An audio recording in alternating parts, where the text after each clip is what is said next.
Okay, guys, I'm just throwing up the stream because there is a rocket launch, and I was sitting here listening to it, and I was like, wait, what? So anyway, as we're cruising into the final 9.5 I'm gonna minutes go of the count, let's ahead go ahead and talk about and let the rocket launch the Falcon 9 rocket talk and just play. So here you go. They're going to give you some information like it's 70 meters, and we're just going to let you go. I'm going to mute. I'm not really here. We're good to go. I don't know that you can hear me. Yeah, because I'm here. So I'm going to mute and just let this play on the big screen without me being here. Enjoy. We have a few minutes. The first part of it's going to be fast forwarded because I paused it while I was setting up the stream. So here you go. On the right-hand side of your screen, you can see the deployable hypersonic grid fins. These are titanium winglets that provide stability and steering for the Falcon 9 as it comes back through the atmosphere, tail first like a big old dart towards the drone ship. The top of the inner stage are 3 mechanical latches that attach to the second stage. That first stage, main engine cutoff. High-pressure helium is used to release those latches, or pneumatic pushers ensure clean separation. The second stage engine nozzle is also housed safely inside the interstage adapter until stage separation. Speaking of that second stage, the upper stage of the Falcon 9 is powered by a single modified Merlin engine, called a Merlin vacuum engine, or an MVAC engine. It's equipped with a large nozzle, which is optimized for burns in the vacuum of space, hence the name. It produces more than 200,000 pounds of thrust, and will be fired twice on today's flight, placing the 22 Starlink satellites into their intended orbit. The MVAC engine burns the same prop mix as the first stage, that being RP1 and LOX. Following Starlink satellite deployment, there will be a third and final burn to deorbit the upper stage, push it back through the atmosphere where it will burn up to help eliminate the risk of any unnecessary space debris on this mission. Finally, at the top of the rocket are the payload fairings. These fairing halves are made up of a carbon composite material standing 13.1 meters or 43 feet in height and are 5.2 meters or 17.1 feet in diameter. Fairing halves will be recovered a little further downrange from where the first stage lands on the drone ship, shortfall gravitas. They gently splash down into parachutes and will be scooped up by one of the recovery vessels and brought back into Port Canaveral, where they will be offloaded, brought to Cape Canaveral Space Force Station for assessment, refurbishment, and eventually put back into service. Again, SpaceX is looking to make sure their fairing halves are able to support up to 40 missions, as well as the boosters. Also, up to 40 flights is the goal. We're now T-minus 6 minutes, 22 seconds and counting. At this point, SpaceX has begun the engine chill down sequence. It involves flowing a small amount of liquid oxygen through the plumbing and turbo pumps, helping to protect those from the risk of thermal shock and damage during the startup sequence.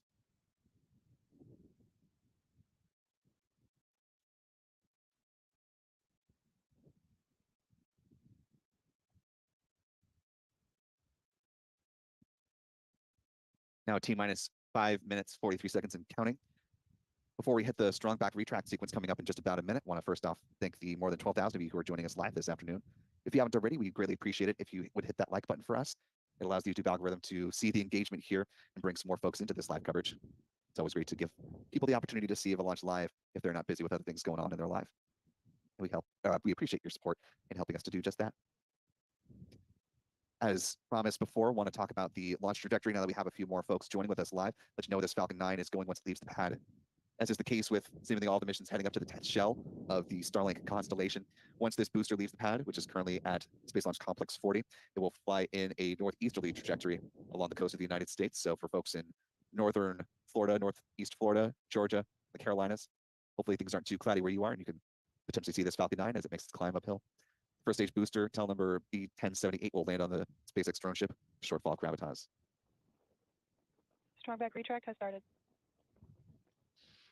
As you heard that call out from SpaceX, we're now getting both mission audio as well as pad views of that Falcon 9 over at Slick 40. A little better context to the cloud cover from the perspective of the pad here. It's now under 4 minutes to the planned liftoff of the Falcon 9 rocket. You can see the clamp arms underneath the payload fairings have opened up, and the strong back will recline about 1.5 degrees away from the Falcon 9 rocket.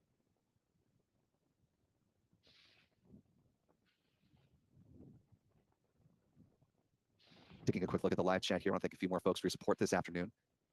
Our thanks to T. McGee with another $5 super chat, saying if tonight's SoCal launches on time, San Diego SeaWorld fireworks will be going off at 8:50. Well, that could be very cool. Hopefully, someone will get a nice shot combining the two of those events. Love to see that photo.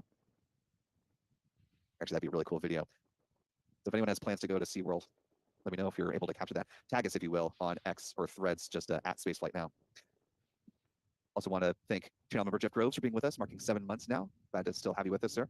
Who says my thanks to Gwen Shotwell, makes everything at SpaceX possible, such a super person. And to SG for a $5 super chat. Good to see you this afternoon, SG.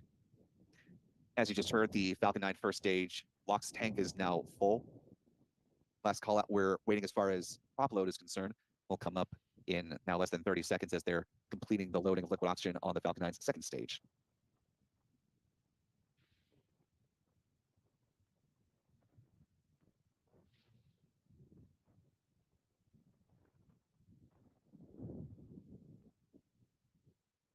Stage 2, LOX load complete.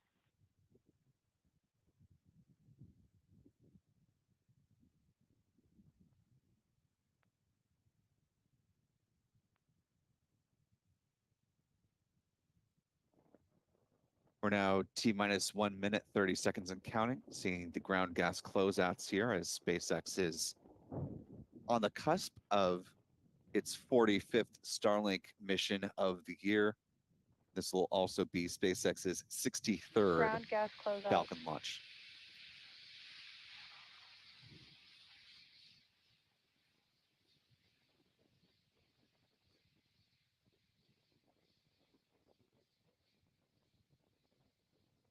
Now a minute away from the launch of this Falcon 9 rocket. Weather continues to track well in support of a launch coming up in now 52 seconds. Falcon 9 is Standing by for the launch director to give their go for launch.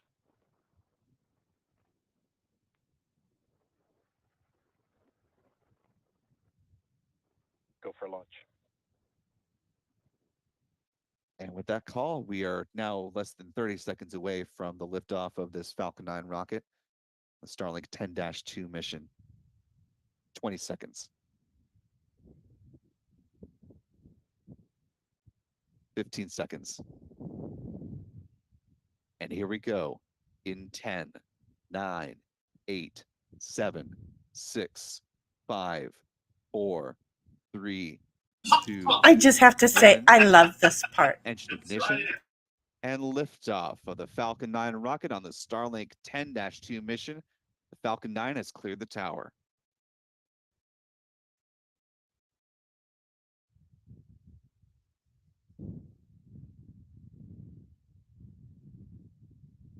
Falcon 9 now soaring into the clouds above Florida Space Coast.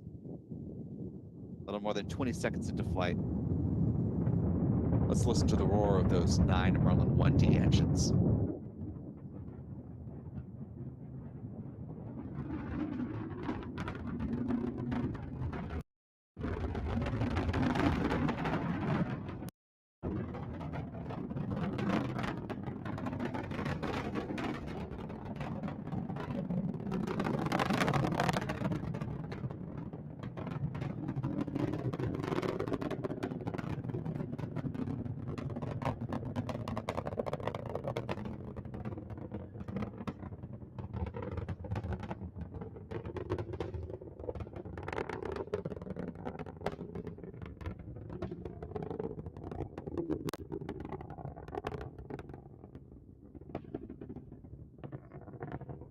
Now a little more than a minute into the flight, Falcon 9 now traveling faster than the speed of sound, passing through max Q, the point of greatest aerodynamic pressure on the vehicle.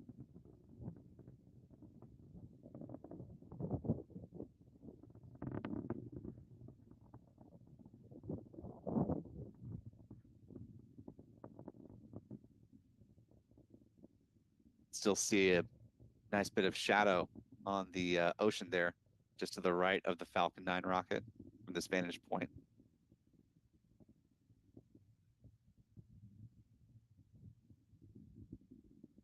Little temporary marker of its climb uphill. Now a little more than 2 minutes into flight, we're coming up on a few different events in fairly rapid succession. We'll see first stage main engine cutoff or MECO at about T+2 minutes, 24 seconds. That'll be followed 4 seconds later by stage separation. And then second stage engine start SES-1 at T+2 minutes, 35 seconds. Payload fairings will be jettisoned just before the 3-minute mark.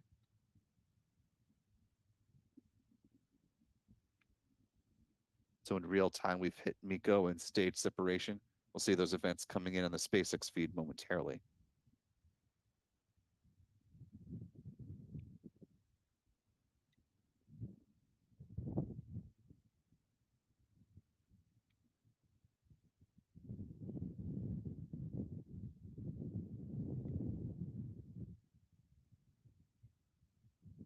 All good callouts from SpaceX. You've seen those events here on your screen. Hypersonic grid fins now being deployed on the Falcon 9's first stage. Throw a little.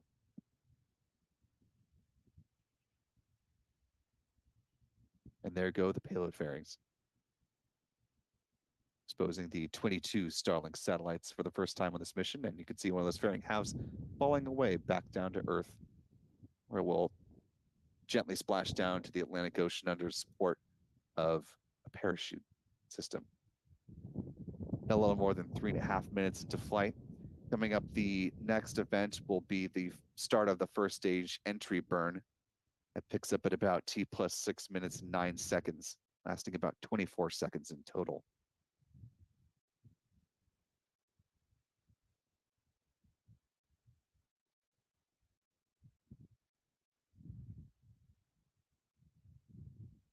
And as confirmed by SpaceX in the last couple of seconds here, I mentioned they don't often talk about the milestones of their payload fairings. However, according to them, they say today's mission marks our first 20th flight of a fairing half.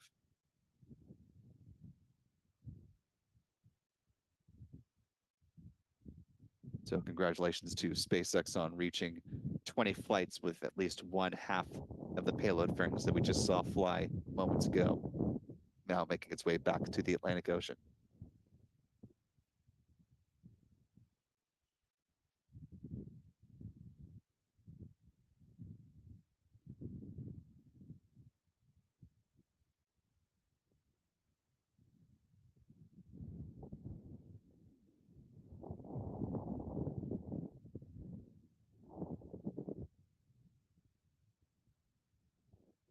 Now a little more than 5 minutes into flight.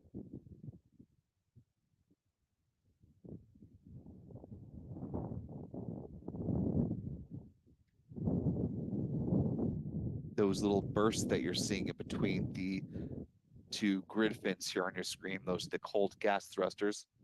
They help adjust the attitude of the Falcon 9 first stage, or its orientation, as it begins to make its way back down towards the drone ship, a short fall of gravitas. So you can see we're well past the point of its apogee. As the altitude meter continues to tick down. Soon we'll see the speedometer begin to plummet as well once that entry burn begins, essentially slamming on the brakes as this booster heads down towards the drone ship. Start of that burn coming up in now less than 10 seconds in real time. What you're looking for, though, is on the SpaceX count. To follow a nominal trajectory.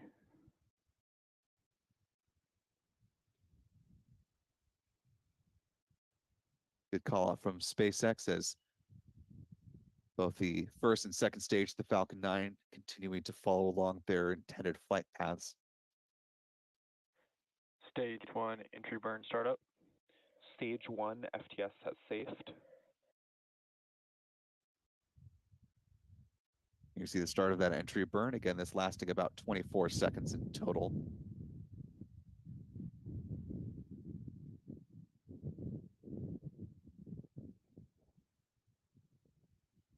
That other call out for the flight termination system, Stage FTS. 1 entry burn shutdown. Safed. That FTS no longer needed at this stage in flight. Now a little more than 7 minutes into this mission. Coming up next will be the first stage landing burn beginning.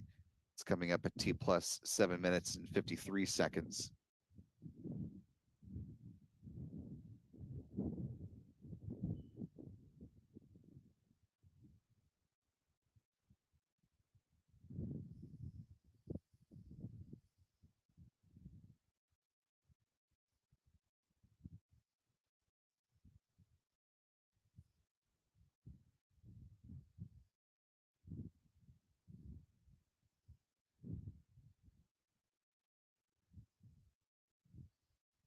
Now T plus 7 minutes, 44 Stage seconds. one transonic. Counting.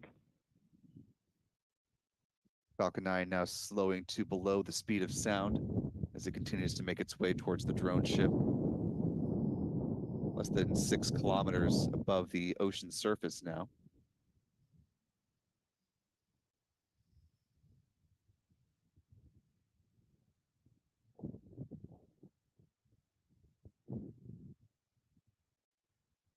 Stage 2 is in terminal guidance. Stage 1 landing burn. That landing burn now underway. Get some views from the drone ship momentarily.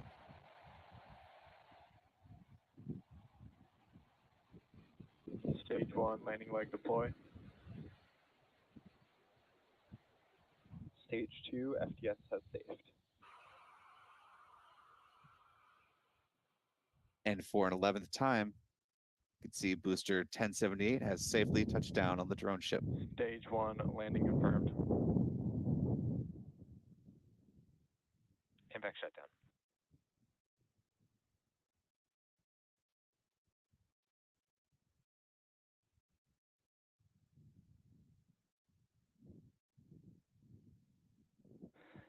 Nominal park orbit insertion.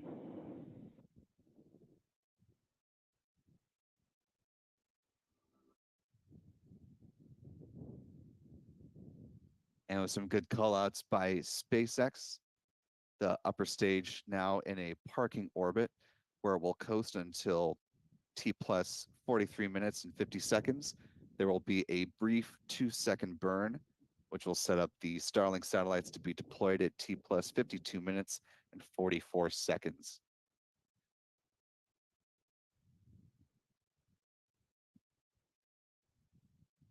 And following some challenges, the last time they tried to launch this mission back on the 14th, SpaceX now well on their way through deploying the satellites on the Starlink 10-2 mission. Something I'm sure they're glad to have mostly behind them now at this point. Obviously, the satellites still need to be deployed, but the 1078 was able to do its job, and we'll continue to keep our eyes open to see at what point they're able to bring the 1073 back into service.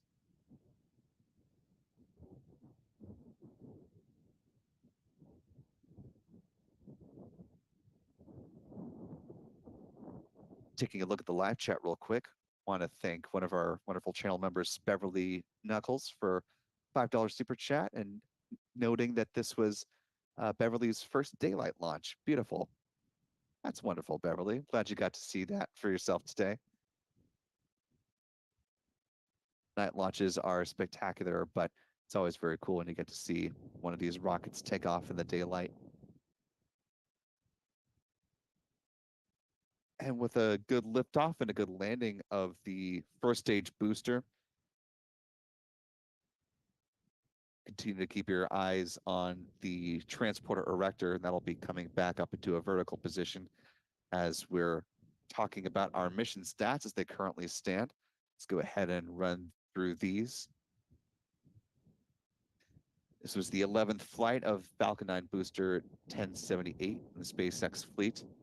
This marked the 348th Falcon 9 launch to date, the 63rd Falcon 9 launch of this year. This was SpaceX's 291st Falcon booster reflight, or the launch of a booster that has flown at least once.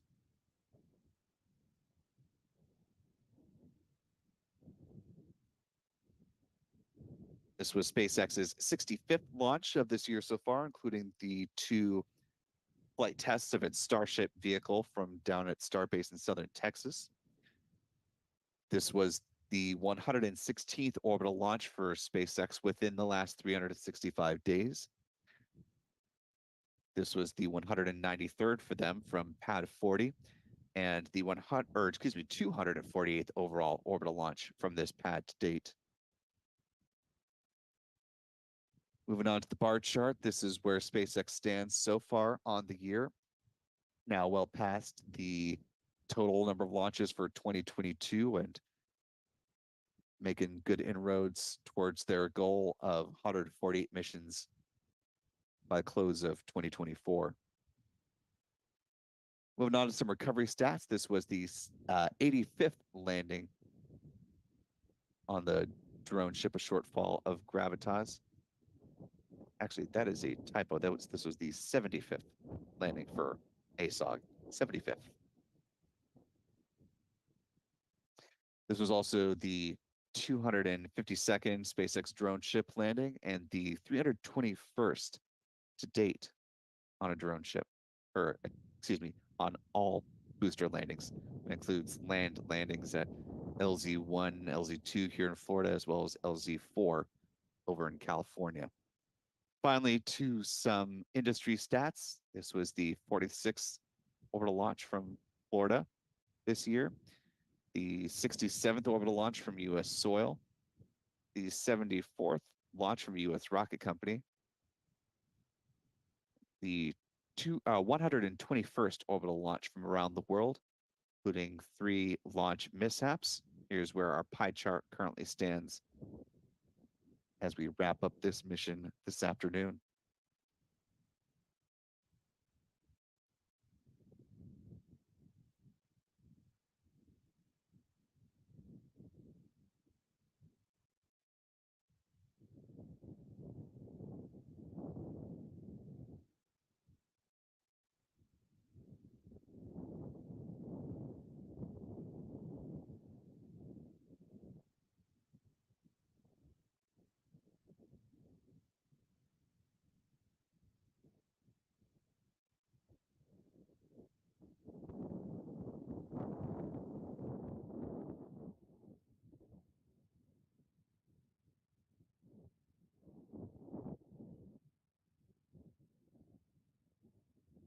As a reminder, you can always tune into our 24-hour live stream, Launchpad Live, where we've got views of Pad 39A, among others. Again, we're tracking the rollout of the Falcon Heavy rocket in support of the NASA and NOAA GOES-U satellite. Geostationary satellite, an important piece of our country's ability to forecast the weather as well as track some climate impacts. So going to have a lot more to say about this mission in the next couple of days as NASA and SpaceX continue to target at this point a liftoff on Tuesday, the 25th at 5:16 p.m. Eastern. So we'll have extensive live launch coverage on that day. So look forward to that. And again, vehicle is expected to roll out sometime likely this evening or tomorrow morning. So check out Launchpad Live for updates on that live as it happens. We'll also be back in action for live launch coverage this evening from Vandenberg Space Force Base, tracking the launch of that Falcon 9 rocket on the Starlink 9-2 mission. We'll have much more on the vehicle, the booster history, the payload, all that jazz. Again, live launch coverage begins 30 minutes prior to liftoff. SpaceX continues to target that liftoff at 8:45 p.m. Pacific. Last but not least, want to thank a few more folks who hit it at the buzzer with supporting our coverage this afternoon. Thanks to Fletcher Boy for, as he says, a quick $5. See y'all tonight. See you then, Fletcher. And to Calvin Lindbergh, $5 super chat as well, saying thank you. Saw a night launch from a cruise ship back in November of 2023, which he says was amazing. That is always good to hear. Haven't seen a launch from a cruise ship myself. Maybe I'll need to add that to my own personal bucket list at some point down the road. Most cruise ships, or I shouldn't say most cruise ships, a number of cruise ships have actually added Starlink internet service to their vessels. Carnival has actually completed outfitting all of its cruise ships with Starlink internet service. So one of a number that has really committed to going in this route as far as providing its passengers with that level of satellite internet. Of course, other cruise ships have different options and have opted for different things, but ties into this mission. So just leave you with that little nugget. With that, go ahead and thank the folks that helped make our coverage possible today. First of all, our thanks to our wonderful moderators in the live chat. Okay, so with that, we are going down for us to today. So thanks, stop and end hard work. and finish that stream. Thank you very much. I'm and Cap, by the way, I'm setting it up right now. Okay. And at some point maybe I'll have you do that thing in my thing too. I don't know. Oh yeah, and that's Nick talking. So anyway, I'm going to end this stream. I'm working on building the other one. We'll see you later today. Have a good one. Oh yeah, there's another launch this evening, and hopefully I will be outside. Oh, I just loaded the back of the truck up with a bunch of stuff to take to the thrift store. But hopefully I will be back outside tonight. Might go find a place to really watch it well. Okay? I'll talk to you guys in a little bit. Bye.